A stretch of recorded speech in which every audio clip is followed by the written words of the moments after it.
President Trump still has not conceded the election to Joe Biden, alleging voter fraud in several swing states. Legal analyst Wendy Patrick joins us now with more on the many lawsuits already filed. Wendy, good morning.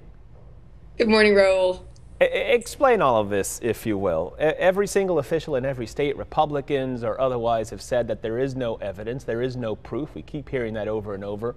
Where are these lawsuits coming from, and do they have any merit? Raul, you queued it up just perfectly. Most of the country would rather move from polls to poultry as we go into Thanksgiving week here in a minute.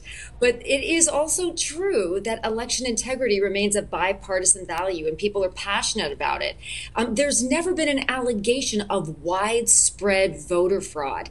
I hear that term every time I turn on the television. That's Right. never been the allegation these lawyers are making.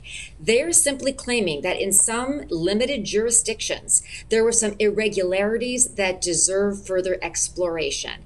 And it has become less about the president and more about precedent. In other words, how do we count votes in these particular states? Because remember, we've never had pandemic polling before where we've had such a widespread mail-in balloting that things were done a little bit differently. And many of these lawsuits are simply meant to get to the bottom of a lot of the allegations that have been made that there have been irregularities in the voting, people voting that shouldn't have, people that had their ballots cast but not counted. So these kinds of things make up the lawsuits in the various states. That's why there are so many. So it's never been about widespread. It's simply been about let's count the legal votes and let's make sure we don't count anything that shouldn't be counted.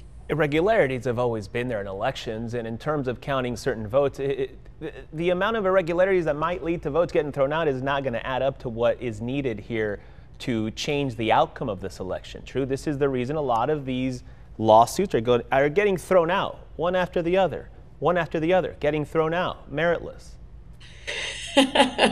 Well, you're right in that a judge has the right to say to the lawyers, show me the evidence. Sure. And if you don't, then you're right, it gets tossed out. However, Raul, there are some lawsuits in several key states, the key really being the Keystone State, Pennsylvania, that might actually have legs. Why do I say that?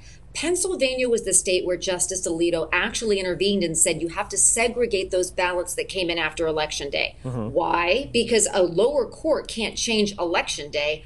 Only the legislature can do that. So the question then becomes, as you also mentioned, will it make a difference? Are there enough ballots that were segregated that it would actually flip the state?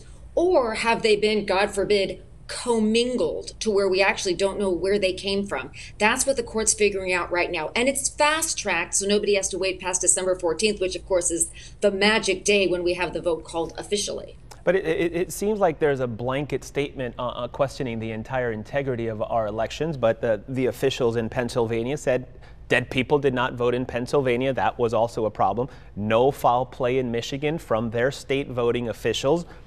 Georgia is now doing a hand recount. Nobody's questioning that. Do the recounts, do the hand but it's the messaging that is somewhat dangerous to our democracy. On both sides, Raul, I couldn't agree with you more because we've been fighting out this battle in the court of public opinion where it only needs to be fought in a court of law where you have real evidence, not hearsay, not rumors, things that you can mark with an evidence tag and authenticate and introduce. That is where we have to actually see this being fought. So the messaging across the country, just all it's doing is confusing the voters where we actually need valid court rulings that are only able to consider admissible evidence. And you and I, as lawyers, I know you're almost a lawyer, we have this appreciation for the fact that there has to be more than simply public statements. Otherwise, you've done nothing to further the ball as to how we can do things differently next time. That's what this is also about. Will any of these cases get to the Supreme Court? Because it seems unlikely given what's happening in the lower courts. And you mentioned fast tracking. So if you mention fast tracking of all these lawsuits, after all of these lawsuits are over and done with, and either they all get thrown out or there are not enough votes to overturn, will there be an acceptance of this election once and for all?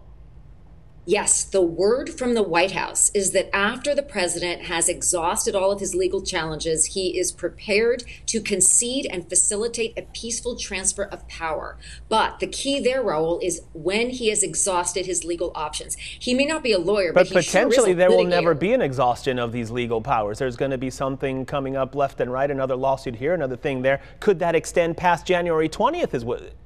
Unlikely. It's unlikely to happen because, of course, he doesn't want to lose complete credibility. And it's unlikely to happen also because of that date of December 14th when you have the Electoral College weighing in.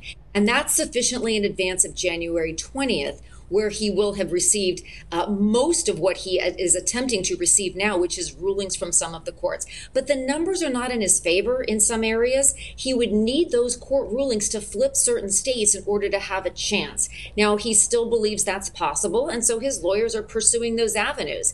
If it turns out that it's not, I don't believe that he's going to continue to just file lawsuits where he already hasn't, because that's what he's been doing ever since Election Day. Yeah. And he even made the statement, Raul, a couple of days ago, that regardless of what happens in his case, he believes that these lawsuits are important to expose the way people are voting and to explore these irregularities. So that's a bit of forecasting and messaging straight from the Oval Office. In the meantime, there's damage being done by not having a proper transition of power in this country, but that's yet to be determined. We can talk about this forever. We'll talk about that next week. next week. I'm chomping at the bit on that one. And I did watch LA Law. Me too. So LA Law does count as some sort of an education on something. Wendy Patrick, thank you as always.